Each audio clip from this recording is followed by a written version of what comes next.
હોઉં એવું લાગ્યા કરે છે મને રોજ. તાળું વસાય નહીં એવી પટારીમાં આપણો ખજાનો હેમખેમ છે. આપણે તો કહીએ કે દરિયાશી મોજ અને ઉપરથી કુદરતની રહેમ છે. તો હંમેશા મોજમાં રહેતા અને જવાનીના એક્સટેન્શન જેવા મજાના વ્રજધામ વડીલ પરિવારના મિત્રો અને ઉપસ્થિત કૃષ્ણ પ્રેમીઓનું હું ડોક્ટર પૌલિન શાહ અર્જુનની રુજુતા સાથે, યુધિષ્ઠિરની નિષ્ઠા સાથે, સુદામાની તાંદુલમાં રહેલી મિત્રતા સાથે, રાધાના રાસની તાળી સાથે વાસળી જેવું વાલું વાલું સ્વાગત કરું છું. આપણે વાતની શરૂઆત કરીએ અથવા તો વિષય પર જઈએ એ પહેલા એક કિસ્સો તમારી સાથે શેર કરવો છે. એક વિદ્યાર્થી હોય છે અને વિદ્યાર્થી ગણિતમાં નબળો હોય છે, એટલે એનું પર્સનલ કોચિંગ રાખવામાં આવે છે કે શિક્ષક આવે અને રોજ કલાક દોઢ કલાક જેવું એને ભણાવે, પર્સનલ કોચિંગ આપે. આવું લગભગ 10, 12, 15 દિવસ ચાલે છે.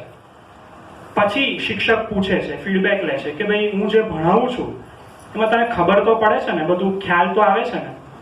એટલે વિદ્યાર્થી જવાબ આપે છે કે સાહેબ તમે જે ભણાવો છો એમાં મને તો કઈ ટપ્પો પડતો નથી, પણ મારા ભણાવવાથી તમારું પાકું થતું હોય તો મને કઈ વાંધો નથી. એટલે મૂળ મુદ્દે આપણે જે 30-40 મિનિટ આજે વાત કરીશું એમાં તમને મજા આવી જોઈએ.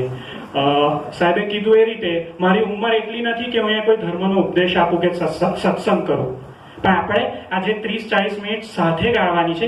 એમાં સાથે મળીને હૃદય પર અને આત્માના એન્વેલપ પર કૃષ્ણના નામને કોતરવાનું છે. આજે આપણે બીજું કશું નથી કરવાનું. આજે આપણે હુંફાળી કોફીના કપમાં કૃષ્ણત્વના ઇન્ગ્રેડિયન્ટને એડ કરી અને એની ઝીણી ને ધીમી ચુસ્કીઓ સાથે મળીને લેવાની છે. તો પહેલી ચુસ્કી કે ગઝલોની ગઝલો અંકિત કરી શકું, સૂર્યને હું એ રીતે લજ્જિત કરી શકું. ગઝલોની ગઝલો અંકિત કરી શકું, સૂર્યને હું એ રીતે લજ્જિત કરી શકું, તો જ થશે દિલમાં હાશ જો મંદિરના કોક ખૂણે મસ્જિદ કરી શકું. તમે અલ્લાહ પાસે જાઓ ને તો બંદગીમાં હાથ ઉપર થઈ જાય અને ઇબાદતમાં માથું ઢળી જાય. તમે રામ પાસે જાઓ કે રામની સામે જાઓ ને તો ડિસિપ્લિનમાં હાથ જોડે. કૃષ્ણ જ એક એવું વ્યક્તિત્વ છે કે જેના ખભે તમે હાથ મૂકી શકો અને જેની સાથે ઝઘડી શકો. એક એવો યોગેશ્વર છે જે હિંડોળે ઝૂલે છે અને વાસળીને ચૂમે છે. આજે એવા વ્યક્તિત્વ વિશે આપણે વાત કરવાની છે. કાલે 1 ફેબ્રુઆરી છે અને કદાચ તમે યુટ્યુબ પર જોયું હોય તો એક નવું ગુજરાતી મૂવી આવે છે, ચાલ જીવી લઈએ. અને એનું તમે ટ્રેલર જોયું હોય તો એમાં એક સરસ વાક્ય છે કે આજે ફક્ત માણસને શોધવાની જરૂર છે, બાકી બધું ગૂગલ પર અવેલેબલ છે. આ કૃષ્ણ આપણને ફરી માણસ બનાવી આપે છે. મિલિંદ ગઢવી એ કદાચ મારી જ ઉંમરના કે મારાથી લગ્ન થઈ ગયા છે એમના, એટલે કદાચ મારાથી 2-3 વર્ષ મોટા હશે. તો એમનો એક શેર છે કે લઈને ફરીશ ક્યાં સુધી આખું તળાવ યાર, લઈને ફરીશ ક્યાં સુધી આખું તળાવ યાર, પાસે ઊભી રહી 1-2 ફોટા પડાવ યાર. લઈને ફરીશ ક્યાં સુધી આખું તળાવ યાર, પાસે ઊભીને 1-2 ફોટા પડાવ યાર. ઈશ્વર મળે જો ક્યાં તો કહેવું છે એટલું જ. ઈશ્વર મળે જો ક્યાંક તો કહેવું છે એટલું જ, થોડી તો માણસાઈથી દુનિયા ચલાવ યાર. ઈશ્વર મળે ક્યાંક તો કહેવું છે એટલું જ, થોડી તો માણસાઈથી દુનિયા ચલાવ યાર. તો કૃષ્ણ એ પોતાના જીવન દરમિયાન માણસ વેળા વધારે કર્યા છે. માણસ બનીને જીવેલો ઈશ્વર છે. કદાચ એટલે જ કૃષ્ણ આપણને વધારે વહાલો છે, એટલે જ આપણને પોતીકો લાગે છે. કદાચ કૃષ્ણ વિશે એટલે જ આટલું બધું લખાયું છે, કહેવાયું છે અને ગવાયું છે. અને એટલે જ ભાગ્યેશ ઝા, અમારી હમણાં જ વાત થઈ મેડમ સાથે, ભાગ્યેશ ઝા એવું લખે છે, બહુ દિલથી લખે છે અને બહુ દિલથી કૃષ્ણને કહે છે કે SMS કરવાનું બંધ કરો શ્યામ, તમે રૂબરૂમાં આવવાનું રાખો, ફેસ ટુ ફેસ મળો. SMS કરવાનું બંધ કરો શ્યામ, તમે રૂબરૂમાં આવવાનું રાખો. વૃંદાવન મથુરા તો રોમ રોમ જાગ્યા, તમે મોરલી મોબાઈલ જેવી રાખો. ઈમેલ વાંચીને હવે અર્જુનને સમજાવો કે મનમાંથી કાટમાળ કાઢે, ગાંડીવને શંખધ્વનિ સાચવે ભલે, પણ પર્સમાંથી પામતમ કાઢે. કૌરવના કોમ્પ્યુટર વાયરસ લખે છે, તમે ભોળી તે ભાળ એની રાખો. SMS કરવાનું બંધ કરો શ્યામ, તમે રૂબરૂમાં આવવાનું રાખો. તમે રૂબરૂમાં આવવાનું રાખો. આ કૃષ્ણ આપણને એવું નથી કહેતા કે તમે સાધુ બનો, એવું કહે છે કે તમે સીધા બનો. આ કૃષ્ણ આપણને શીખવાડે છે. આજે તમે જુઓ, ફેસબુકની ફેક ફિલિંગ્સ, વોટ્સએપના વહિયાતપણા અને ઇન્સ્ટાગ્રામના એડિક્શન વચ્ચે લાગણી લકવો મારી ગઈ હોય ને એવી પરિસ્થિતિ સર્જાઈ છે. અને ત્યારે કૃષ્ણ આપણામાં માણસપણાને અને લાગણીને ફરી ઘૂંટી આપવાનું કામ કરે છે. કૃષ્ણ એ બીજું કંઈ નથી. કૃષ્ણ એ ડિપ્રેશનની દવા છે અને પોઝિટિવિટીનો પાસવર્ડ છે. કૃષ્ણ એટલે ડિપ્રેશનની દવા અને પોઝિટિવિટીનો પાસવર્ડ. કૃષ્ણના તમે દરેક જીવન પ્રસંગને તપાસશો ને, ઉપર સુપરફિશિયલી તમે કૃષ્ણને જુઓ ને તો બહુ મજા, જીવનને માણતા હોય એવા ઈશ્વર લાગે. પણ તમે જ્યારે સુપરફિશિયલ વસ્તુને છોડી અને ડીપ જશો ને, અંદર સુધી પહોંચો ને, ત્યારે તમને ખબર પડશે કે એમના જીવનના દરેક પાસામાં બહુ બધા ક્રાઇસિસ રહેલા છે. શરૂઆત એમના જન્મથી જ કરવી જોઈએ કદાચ. એમનો જન્મ કોઈ મેટર્નિટી હોસ્પિટલમાં કે મહેલમાં નહોતો, એવું કે જ્યારે પ્રેગ્નેન્ટ હતા ત્યારે કોઈ બેબી શાવરની સેરેમની પણ નહોતી થઈ, પણ એમનો જન્મ જેલમાં થયો હતો. અને બીજી વસ્તુ, એમને જન્મતાની સાથે જ માતાનું ધાવણ પ્રાપ્ત નથી થતું અને વાસુદેવ ટોપલામાં મૂકીને યમુના પાર કરાવીને નંદને ઘેર મૂકી દે છે. આ તમે એમની ક્રાઇસિસ તો જુઓ. અને આપણે એવું કહીએ છીએ કે કૃષ્ણ કેટલી મજાથી જીવ્યા, પણ અંદર ખાને જોઈશું ને ત્યારે એમના દુઃખના આંસુઓના ડાઘા ચોક્કસ દેખાશે. અહીંયા એમના જન્મતાની સાથે જ આપણને પોઝિટિવિટી મળે છે. આ પોઝિટિવિટીની એક ચુસ્કી આપણી સામે મૂકી આપે છે. તમે જુઓ, પુષ્કળ વાવાઝોડું, આખી યમુના ગાંડી તૂર છે, વીજળી ત્રાટકી રહી છે, અને એવી ગાંડી તૂર યમુનામાં માથે ટોપલો લે છે વાસુદેવ, એમાં કૃષ્ણને મૂકે છે, આખી યમુના પાર કરે છે અને નંદના ઘેર એમને મૂકે છે. હવે અહીં આપણે શીખવા જેવું છે કે ગમે તેટલી તકલીફ હોય, ગમે તેટલી તકલીફ હોય, ગમે તેટલા અવરોધો આવે, પણ તમે સાચા માટે, સત્ય માટે કન્સિસ્ટન્ટલી કામ કરતા રહેશો ને તો તમારી ઉપર ટોપલામાં કૃષ્ણ હશે જ અને તમને આશીર્વાદ આપતા જ રહેશે અને સાતત્ય જળવાતું જ રહેશે. અને એટલે જ મારે એવું ચોક્કસ કહેવું છે કે ટોપલામાં તેજ લઈ નીકળી પડો, ટોપલામાં તેજ લઈ નીકળી પડો, પાણીની વચ્ચેથી રસ્તા થઈ જશે. આ કૃષ્ણ હંમેશા આપણી સાથે રહેશે જ સાહેબ. આપણે પણ કૃષ્ણ રાજનીતિજ્ઞ છે એટલે એને કન્ડિશન અપ્લાય કુંદરડી કરી છે કે હું તમારી સાથે છું, પણ તમારે સાતત્ય જવાનું છે. કામ જે કરવાનું છે સત્વ માટે કરવાનું છે અને કન્સિસ્ટન્ટલી કરવાનું છે. ખલીલ સાહેબે પણ બહુ એક સરસ શેર કીધો છે, આપણા બધા માટે છે, કે વૃક્ષ ઝંઝાવાતમાં ઉખડી જશે, તરણું જો ઉખડે તો કહેજે મને. તરણું એટલે ઘાસ. વૃક્ષ ઝંઝાવાતમાં ઉખડી જશે, તરણું જો ઉખડે તો કહેજે મને. જિંદગી હું તારાથી થાક્યો નથી, તું થાકી જાય તો કહેજે મને.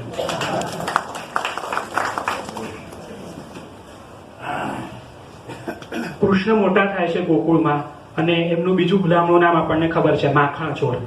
હવે એમની પાછળ બી ઘણા બધા લોકવાયકા છે કે કૃષ્ણ માખણ કેમ ચોરતા હતા. એક વસ્તુ તો આપણને ખબર જ છે કે એમને માખણ બહુ ભાવતું હતું, પણ બીજો લોકવાયકો એવો પણ છે કે આ માખણ જે છે એ મથુરામાં ટેક્સ સ્વરૂપે કંસને મોકલવામાં આવતું હતું. અને જેવું મોહનદાસ કરમચંદ ગાંધીએ દાંડીમાં મીઠાનો સત્યાગ્રહ કર્યો ને, એવો ગોકુળમાં આ મોહને માખણનો સત્યાગ્રહ કર્યો કે જે વસ્તુ અમે બનાવીએ છીએ એનો ટેક્સ મથુરા કેમ જાય, એટલે એમણે ચોરી કરી. આ એક લોકવાયકો છે. અને આના દ્વારા, આ પ્રસંગ દ્વારા કૃષ્ણ એવું કહેવા માંગે છે કે જ્યાં કશું ખોટું થતું હોય તેનો વિરોધ કરવો જરૂરી છે. કૃષ્ણ એક ક્રાંતિના ભગવાન છે, રિવોલ્યુશનના ભગવાન છે. શ્રીમદ ભગવદ્ ગીતા તમે બધા કદાચ વાંચી જ હશે અને એમાં એક શબ્દ છે, અનુગચ્છતિ પ્રવાહ. પ્રવાહની સામે કરતા શીખવું. અને કૃષ્ણ આપણને શીખવાડી જાય છે. સાચું જોઈએ ને તો કૃષ્ણ એ જોવાના અને પૂજવાના દેવ નથી. એકચ્યુઅલી કૃષ્ણ એ સમજવાના અને આત્મસાત કરવાના દેવ છે. જે જોઈને થાય ને એને આકર્ષણ કહેવાય, પણ સમજીને થાય ને એને પ્રેમ કહેવાય. અને કૃષ્ણ પ્રેમ કરવા લાયક વ્યક્તિત્વ છે. બીજી એક વાત પણ આ માખણ ચોરી સાથે સંકળાયેલી છે કે માખણ કૃષ્ણ ના ચોરે એટલે ગોકુળમાં બધી ગોપીઓને દરેક ઘરમાં ઉપર છાપરા ઉપર મટકી લટકાવી દેવામાં આવતી કે કૃષ્ણ ત્યાં સુધી ના પહોંચી શકે.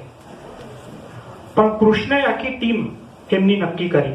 ગોકુળના બધા ગોવાળો સાથે આખી એક ટીમ નક્કી કરી અને પિરામિડ બનાવીને ત્યાં ઉપર લટકતી મટકી સુધી પહોંચ્યા, મટકી તોડી અને એનું માખણ લીધું. હવે અહીંયા સમજવા જેવું છે. શ્રીમદ ભગવદ્ ગીતામાં તમે જોશો તો બીજો એક શબ્દ છે, ઉર્ધ્વમૂલમ અધઃશાખમ. જેનું મૂળ ઉપર છે, જેનું મૂળ ઉપર છે અને શાખા નીચે છે, એવા આપણે બધા. આપણું મસ્તિષ્ક આપણું મૂળ ઉપર છે અને શાખા નીચે છે. અહીંયા કદાચ એવું કહેવા માંગતા હશે કે મનુષ્યનું મૂળ મસ્તિષ્ક ઉપરની તરફ છે. જ્યારે તમે તમારા મૂળને સમજીને ઉપરની તરફ ઉર્ધ્વગતિ કરશો ને ત્યારે એ માખણ મળશે. કારણ કે માખણનો બીજો અર્થ નવનીત પણ થાય છે. એટલે તમે જેમ જેમ ઉપર સત્વ અને સાતત્ય તરફ ગતિ કરશો ને તેમ કંઈક નવું મળશે, કંઈક નવનીત મળશે. માખણ ચોરીનો અને મટકી ફોડોનો કદાચ આ કન્સેપ્ટ પણ હોઈ શકે. બીજી વસ્તુ, આ પૂજા, આ કદાચ મંદિરમાં ઊભો છું, કદાચ ખોટું કહેવાય જાય તો માફ કરશો, પણ પૂજા, આરતી, અગરબત્તી, ભજનો, ઘણા તો પોતે ઊભા કરેલા, પોતે ગોઠવેલા ભજનો અને શ્લોકો ગાઈને કૃષ્ણને અને ભગવાનને રીઝવવાના પ્રયત્ન કરતા હોય છે, ઉપવાસો અને વ્રતો કરીને. પણ સાહેબ, આ રીતે ભગવાન મળતો હોત ને તો દુનિયા બહુ જુદી રીતે ચાલતી હોય. આ રીતે ભગવાન મળતા જ નથી અને મળવાના પણ નથી. મારે ફક્ત એટલું કહેવું છે કે ધર્મના નામનો ધંધો હવે તું બંધ કરીને જો. ધર્મના નામનો ધંધો હવે તું બંધ કરીને જો.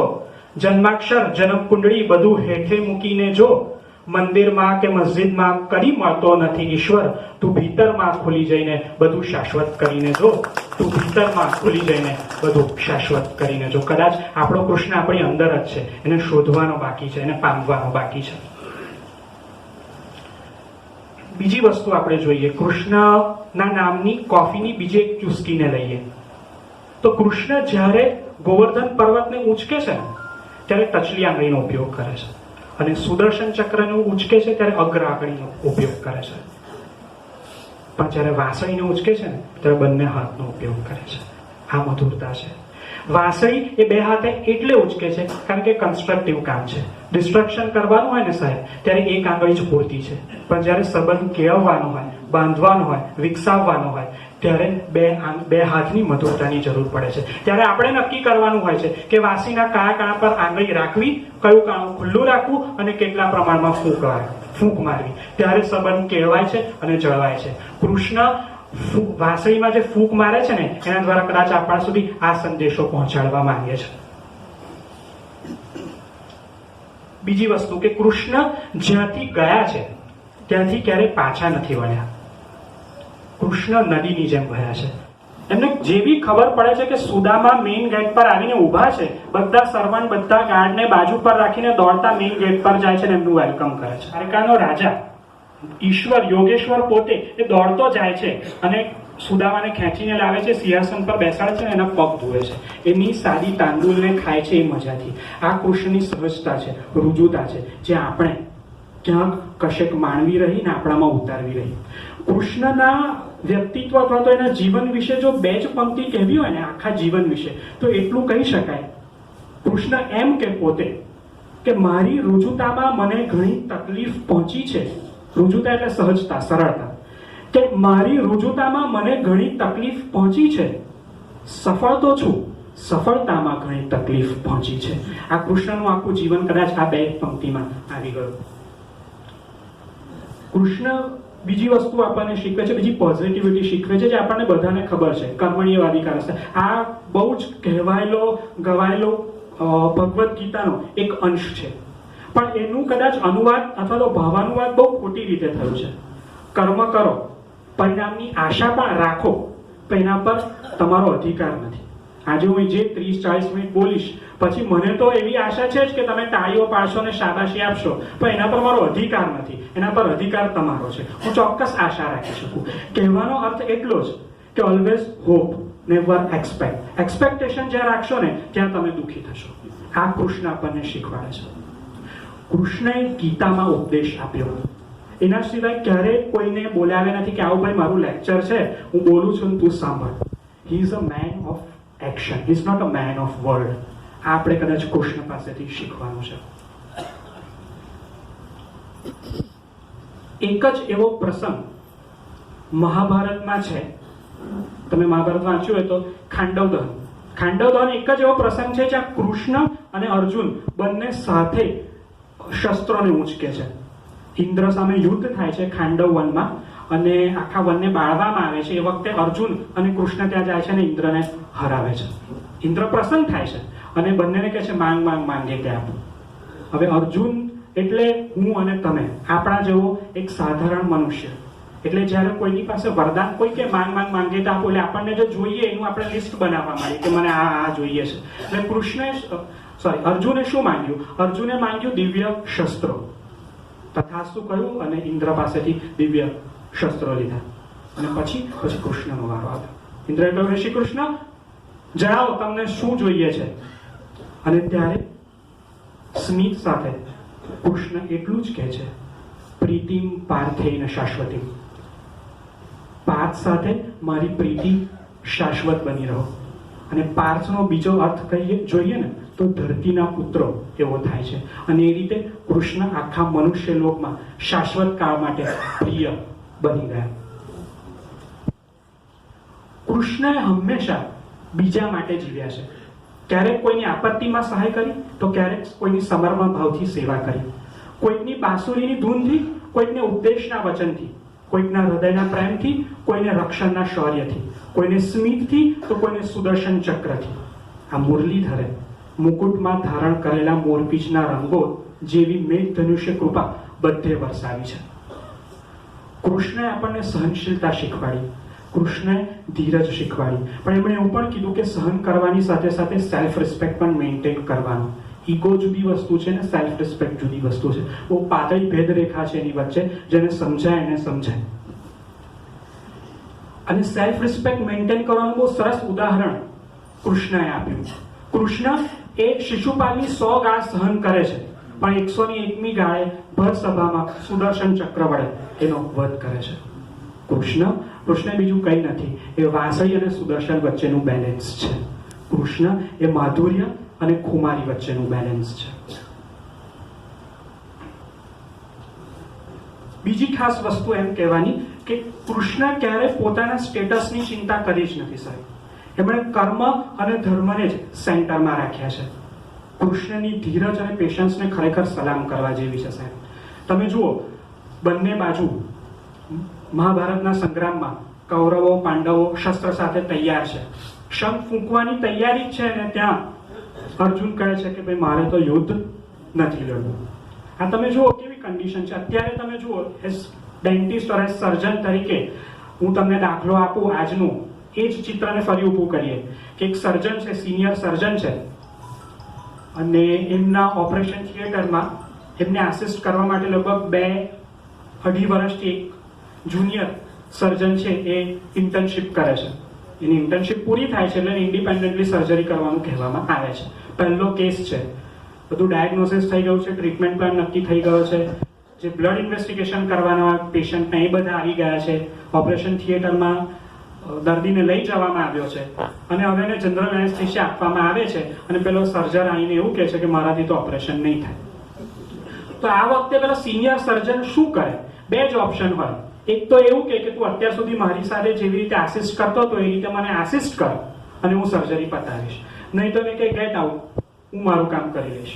કૃષ્ણે આ બેમાંથી કંઈ ના કર્યું. એમણે એવું નથી કીધું કે આવો અર્જુન તું સારથી બની જા ને હું યુદ્ધ લડું છું, અથવા તો એવું પણ નથી કીધું કે જા તું ઘરે જઈને બેસ, યુદ્ધ હું પૂરું કરીશ.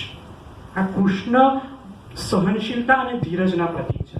તમે જોશો ને તો અર્જુન ટોટલ 19 વાર ઊભો થાય છે અને કૃષ્ણ સામે આર્ગ્યુમેન્ટ કરે છે, પણ દરેક વખતે કૃષ્ણ બહુ ધીરજથી જવાબ આપે છે.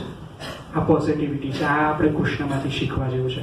ગીતાના 700 શ્લોકોમાં જ્યારે બી પુરુષોત્તમ બોલ્યા છે ને ત્યારે બહુ નમ્ર સ્વરે બોલ્યા છે. ઉગ્રતા, શોર્ટ ટેમ્પરનેસ જોવા જ નથી મળી. કદાચ આ આપણે આપણા જીવનમાં કૃષ્ણ પાસેથી શીખવા જેવું છે.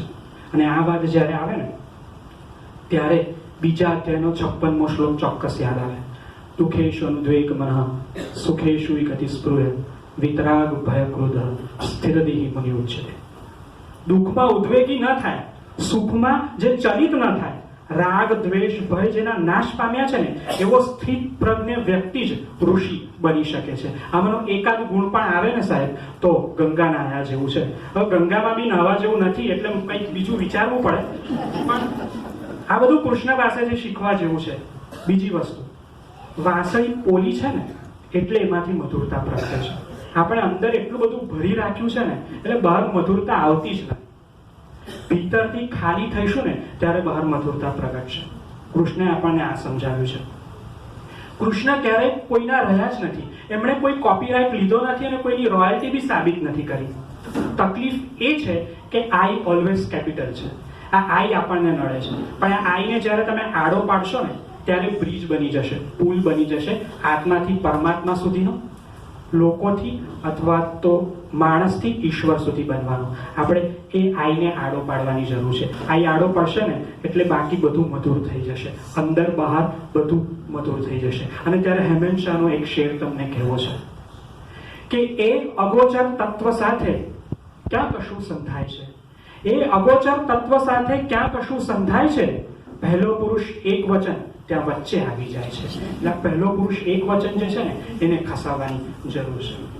શ્રીમદ ભગવદ્ ગીતામાં એક બહુ સરસ વાક્ય લખ્યું છે, યતઃ કૃષ્ણસ્તતઃ સર્વે યતઃ કૃષ્ણસ્તતો જય. જ્યાં કૃષ્ણ છે ત્યાં સર્વ છે અને જ્યાં કૃષ્ણ છે ત્યાં જય છે. તું પાંડવ, તું કૌરવ, મનવા, તું રાવણ, તું રામ, જીવનના આ કુરુક્ષેત્રમાં પળ પળ નવ સંગ્રામ. આ સૌથી મોટી લડાઈ છે ને આપણી જાત સાથેની લડાઈ છે. આપણે દુઃખી એટલે થઈએ છીએ કે આપણે છે ને કોમ્પિટિશન બીજા સાથે બહુ કરીએ છીએ. આપણી કોમ્પિટિશન આપણી સાથે હોવી જોઈએ. हमको मन की शक्ति देना, मन विजय करे, दूसरों की जय से पहले खुद को जय करे. આ કૃષ્ણ આપણી પાસે હશે ને તો આપણી જય થશે જ. સ્પર્ધા પોતાની જાત સાથે કરવી જરૂરી છે. આપણા દુઃખનું કારણ આપણે પોતે જ છે. આપણી મહત્વાકાંક્ષાઓ, આપણી આકાંક્ષાઓ, આપણો મોહ, આપણી લાલચ અને સ્વાર્થ, આ બધા સામે આપણે લડવાનું છે. અને જો સિરિયસલી સાતત્ય જાળવીને લડીશું ને તો ચોક્કસ જ કાનો આપણો હાથ પકડશે. ભગવદ્ ગીતા એ કદાચ 60 વર્ષ પછી ઉથલાવાનો ગ્રંથ નથી. એ 60 વર્ષ કેવી રીતે પૂરા કરવા ને એ માટેનો ગ્રંથ છે. અને આ ભગવદ્ ગીતા એ કોઈ કાવ્ય નથી. Bhagavad Gita is not a poetry, it is a discussion between human being and God. Krishna આપણને સાથે સાથે પ્રેક્ટિકલ થતા શીખવે છે કે પ્રેક્ટિકલી કેવી રીતે જીવવું. કૃષ્ણ એ એમ શીખવાડે છે કે આપણે આપણા જીવનમાં શિશુપાલને ઓળખતા આવડવો જોઈએ, એ તકલીફ આપે તો એને વોર્નિંગ આપતા આવડવું જોઈએ, અને તો પછી બી ના સુધરે તો એનો નાશ કરતા પણ આવડવો જોઈએ. આ કૃષ્ણ આપણને શીખવાડી જાય છે. તમે જુઓ, કૃષ્ણ ક્યારેય કોઈના થયા જ નથી. કૃષ્ણની તમે વાત કરો, કૃષ્ણ પોતાના પહેલા પ્રેમને છોડીને રાતોરાત ગોકુળથી નીકળી જાય છે. સાહેબ, આવું કોણ કરે? આ બહુ, તમે એ વખતે એમના પર શું વીતી હશે એ પણ કદાચ આપણે સમજી નહીં શકીએ. આ બહુ ગંભીર વાત છે કે રાધાને છોડીને કૃષ્ણ નીકળી જાય છે અને પછી વર્ષો પછી દ્વારકામાં જાય છે અને દ્વારકામાં એમને પૂછવામાં આવે છે કે પેલી ગોકુળમાં રાધા કોણ હતી. ઈસુદાન ગઢવી આના પર બહુ સરસ રચના આપે છે કે દ્વારકામાં કોક તને પૂછે કે કાના, બોલી ગોકુળમાં કોણ હતી રાધા, તો શું જવાબ દઈશ? માધા. માધા એટલે માધવ. કે દ્વારકામાં કોક તને પૂછે કે કાના, ઓલી ગોકુળમાં કોણ હતી રાધા, તો શું જવાબ દઈશ? માધા. તારું તે નામ તને યાદ નહોતું, તેદીથી રાધાનું નામ હતું હોઠે, ઠકરાણા પટરાણા ચારે તરફ તોય રાધા રમતી તી સાત કોઠે. રાધાવીણ વાંસળીના વેણ નહીં વાગે, તે શિદને સોગંદ એવા ખાધા, તું શુરે જવાબ દઈશ? માધા. અને જે કૃષ્ણ એમને જ આજે એવો જવાબ આપે છે કે વૃંદાવન, મથુરા, ગોકુળ ને દ્વારકાએ તો પંડ્યે છે પહેરવાના વાઘા, રાજીપો હોય તો અંગ પર ઓઢાય, નહીં તો રખાય ને આઘા. આ સગળો સંસાર મારા 16 શણગાર, પણ અંતરનો આતમ એક રાધા. હવે પૂછશોમાં કોણ હતી રાધા, હવે પૂછશોમાં કોણ હતી રાધા, હવે પૂછશોમાં કોણ હતી રાધા. આ કૃષ્ણનો રાધા માટેનો પ્રેમ છે. કદાચ આપણે બહુ પાંગળા થઈશું એને સમજવા માટે. કૃષ્ણની નજીક ઘણા આવ્યા છે પણ કૃષ્ણ કોઈની નજીક ગયા નથી. આ તમે જો બધામાંથી પસાર થવું ને અને ડિટેચમેન્ટ, અનાસક્તિ યોગ આખું છે. અનાસક્ત રહેવું ને એ બહુ અઘરું છે આપણી માટે. આ હરિવંશ રાય બચ્ચનની બહુ એક સરસ કવિતા છે કે જીવન में एक सितारा था, माना वो बेहद प्यारा था. जीवन में एक सितारा था, माना वो बेहद प्यारा था, वो डूब गया तो डूब गया, अंबर के आनंद को देखो, कितने उसके तारे टूटे, कितने इसके प्यारे छूटे, जो छूट गए वो फिर कहाँ मिले, पर बोलो टूटे तारों पर अंबर कभी शोक मनाता है, जो बीत गई सो बात गई, जो बीत गई સો બાત ગઈ. કૃષ્ણ કદાચ આપણને આવું કંઈક શીખવી જાય છે.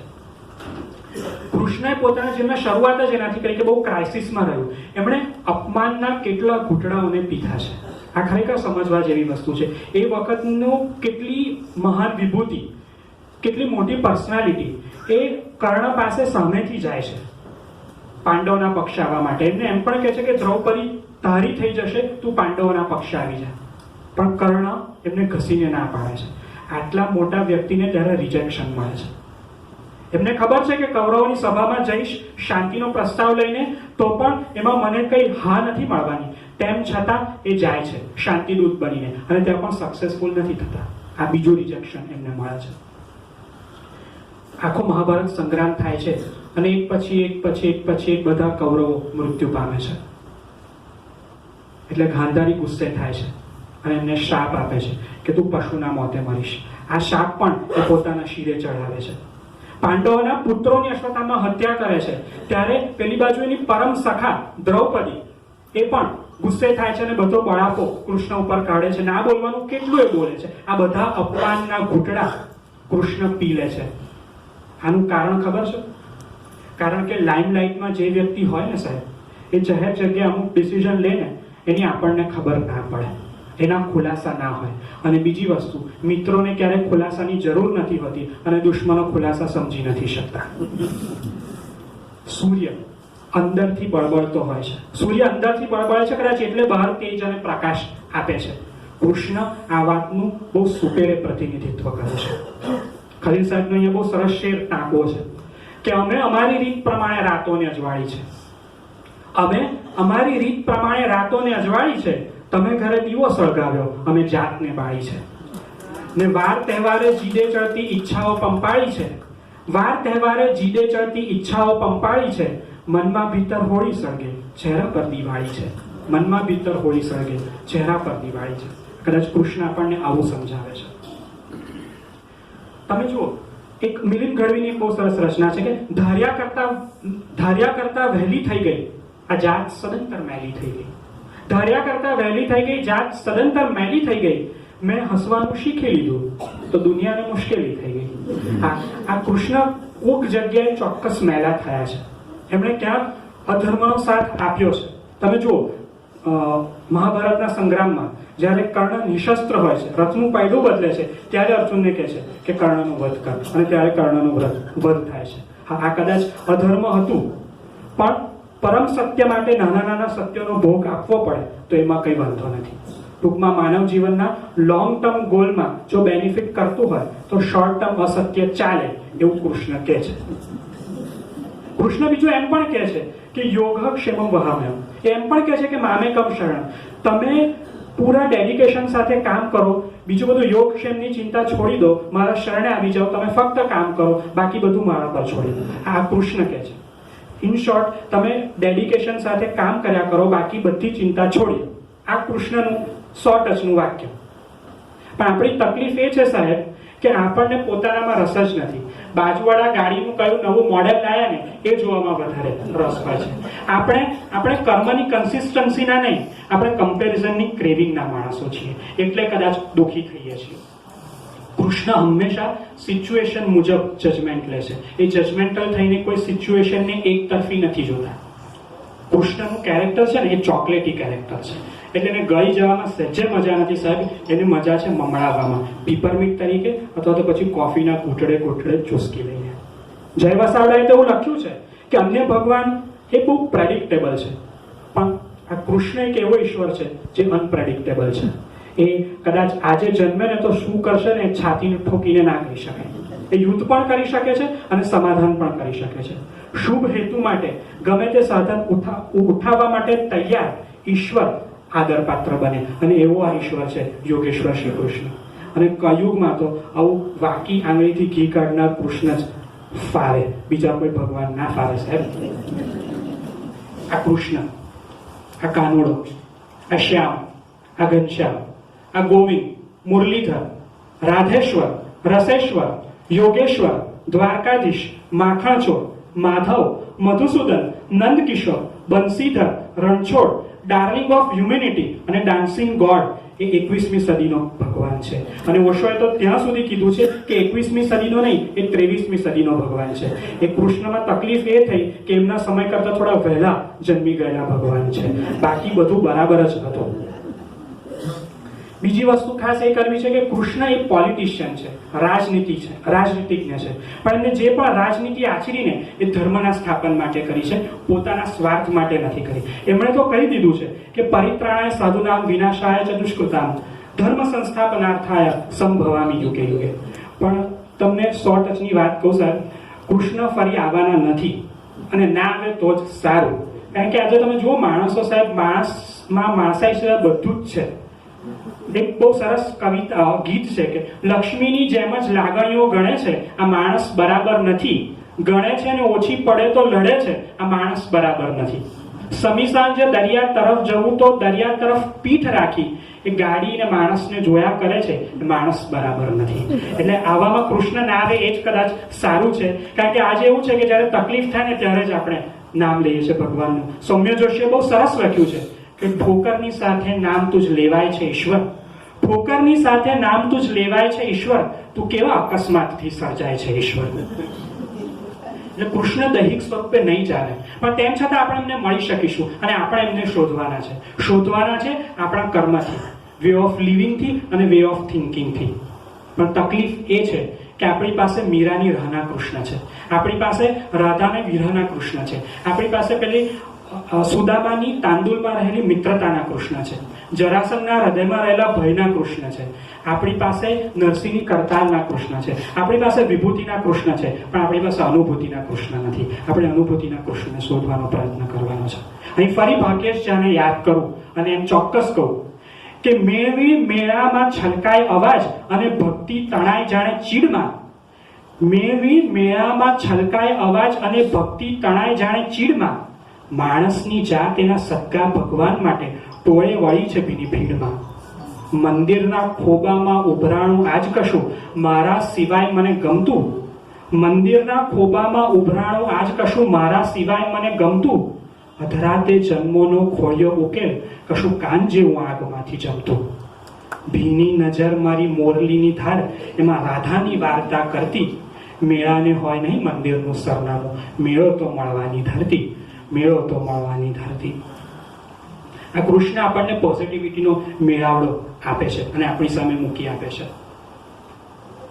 કૃષ્ણ એ જ્યારે અને જ્યાં જ્યાં જરૂર પડીને એ પ્રમાણે વર્ત્યા છે, સિચ્યુએશન પ્રમાણે કમ્ફર્ટેબલ થયા છે. જ્યાં જરૂર પડી ત્યાં યુદ્ધ કર્યું અને સામે ભરપૂર પ્રેમ કર્યો.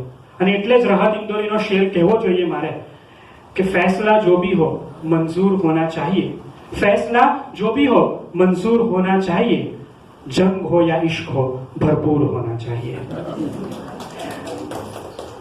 હરીન્દ્ર દવે એક બહુ સરસ પુસ્તક લખ્યું છે, એનું નામ મને યાદ નથી, પણ એમાં એક બહુ સરસ કાલ્પનિક પ્રસંગ લીધો છે કે રાધા છે અને ગોપી બે જણ વાત કરે છે અને પૂછે છે કે રાધા બ્રાહ્મણ પાસે તો તે તારા જોશ જોવડાયા છે, તારા જન્માક્ષર જોવડાયા છે, અને એમાં તો તારા ગ્રહો અને કૃષ્ણના ગ્રહો મળે છે, તો પછી તમે બે એકબીજાને જડતા કેમ નથી કે મળતા કેમ નથી? ત્યારે રાધા જવાબ આપે છે કે કાગળના ટુકડા પરના આંકડા મળે એથી શું થાય? તું પહેલા કૃષ્ણમાં સમાઈ જા, પછી તારા ગ્રહો એમાં સમાઈ જશે, અને પછી કૃષ્ણ તારામાં તેજને ઉમેરી દેશે. આ રીતે કૃષ્ણને પામવાનો છે સાહેબ. તમે રામને જોશો ને તો રામમાં પહેલા ક્ષાત્ર ધર્મ આવે, રામમાં પહેલા રાજ્ય ધર્મ આવે, અને પછી રાજ્ય પ્રેમ આવે, ક્ષાત્ર પ્રેમ આવે, અને પછી સીતાને પ્રેમ કરે છે. આ કૃષ્ણના પ્રેમમાં કોઈ લેખાજોખા છે જ નહીં. મન ભરીને અને મસ્તીથી એને બધાને પ્રેમ કર્યો છે. પછી રાધાનો પ્રેમ હોય, મીરાનો પ્રેમ હોય, નરસિંહનો પ્રેમ હોય, બલરામનો પ્રેમ હોય કે અર્જુનનો પ્રેમ હોય, આ લેખાજોખા વગરનો પ્રેમ, નિશ્ચલ પ્રેમ એ કૃષ્ણને ક્યાંક ઉપર મૂકી આપે છે. રાજરાણી મીરા એ કૃષ્ણ પાછા પાગલ થઈ ગયા અને એમણે તો કીધું કે મેરે તો ગિરધર ગોપાલ દૂસરા ન કોઈ. આ ગાયું ને ત્યારે રાજકુટુંબમાં બદનામી થઈ. લૌકિક બદનામી તો ઝેરનો પ્યાલો આપે, પણ કૃષ્ણનો પ્રેમ છે ને એ અમૃત આપે છે સાહેબ.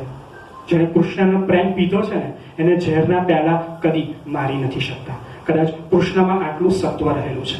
આપણે પણ કૃષ્ણની પાસે જઈ શકીએ છીએ, પણ તકલીફ આજના સોશિયલ મીડિયાની છે. સોશિયલ મીડિયા અને ટેકનોલોજીએ આપણી વચ્ચેનું અંતર ઘટાડ્યું છે, પણ આપણને એકબીજાની નજીક લાવી આપ્યા છે ખરા?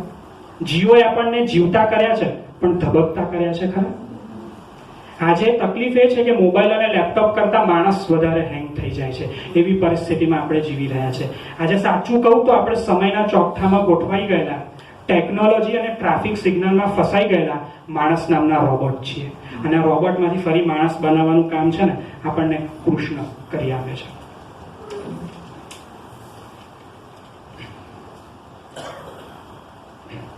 અહીં ફરી કૃષ્ણ આપણો હાથ ઝાલે છે અને એટલું જ કહે છે કે કર્મમાં પેશન રાખો અને પરિણામમાં નો ટેન્શન રાખો. સુદર્શનધારી છે પણ એ સુદર્શન પણ કરાવે છે. એ એમ કે છે કે પતંગિયા એ આકાશમાં ઉડતા પુષ્પો છે અને પુષ્પો છે ધરતી પરના પતંગિયા છે. આ રીતે આપણે દુનિયાને જોઈશું ને તો કૃષ્ણત્વ મળશે અને આપણે સરસ રીતે જીવી શકીશું. કૃષ્ણ એટલે બીજું કંઈ નહીં, celebration of seasons, Joy of body, harmony of being અને સોંગ્સ ઓફ સોલ. બોયફ્રેન્ડ અને ગર્લફ્રેન્ડની જ્યારે પણ વાતો આવે ને ત્યારે ફેશિયલ પેરાલિસિસ થયું હોય ને એવા મોઢા પરના એક્સપ્રેશન લાવતા આપણા સોકોલ્ડ આપણી સંસ્કૃતિના જતન કરનારાઓને મારે એટલું કહેવું છે, કૃષ્ણ જે કેવું વ્યક્તિત્વ છે તથા કૃષ્ણ જે કેવો પહેલો પુરુષ છે જેના પર આપણા ધર્મનો પહેલો પ્રેમપત્ર લખાયો રૂકમણી દ્વારા. એટલે પ્રેમની બહુ મોકળાશથી અને મજાથી ચર્ચા કરો પણ એમાં પવિત્રતા હોવી જોઈએ. આપણે છેલ્લે મારે એટલું જ કહેવું છે કે આપણે બધામાંથી પસાર થવાનું છે, હૃદય સસરવું નથી ઉતરી જવાનું. આપણી અંદર દુર્યોધન પણ છે અને યુધિષ્ઠિર પણ છે, આપણી અંદર કર્ણ પણ છે અને આપણી અંદર અર્જુન પણ છે. હવે નક્કી આપણે કરવાનું છે કે આપણે શું બનવું છે અને કોને પસંદ કરવો છે. તકલીફ એ છે કે વી આર નોટ નેચરલ. આપણે છે ને પોતાનામાંનું અપલોડ ઓછું કરીએ છીએ અને બીજાનામાંનું ડાઉનલોડ વધારે કરીએ છીએ. તકલીફ ત્યાં થાય છે. પણ જે દિવસે અને જે ક્ષણે આપણામાં અર્જુન જેવી સહજતા, રુજુતા અને સરળતા આવી ગઈ ને એ દિવસે પછી સંભવામી યુગે યુગે નહીં થાય, સંભવામી ક્ષણે ક્ષણે અને સંભવામી કણે કણે થઈ જશે. આ સાથે હું મારા શબ્દોને વિરામ આપું છું. છેલ્લે એટલું જ કહીશ કે કોઈ કલા સ્વરૂપે જગતથી જુદા બનો, કોઈ કલા સ્વરૂપે જગતથી જુદા બનો, નકશો બનો, કવિતા બનો, વાર્તા બનો. પગભર તો છો તમે પણ એનાથી આગળ રસ્તો બનો તમારો, તમારી દિશા બનો. રસ્તો બનો તમારો, તમારી દિશા બનો. જય શ્રી કૃષ્ણ.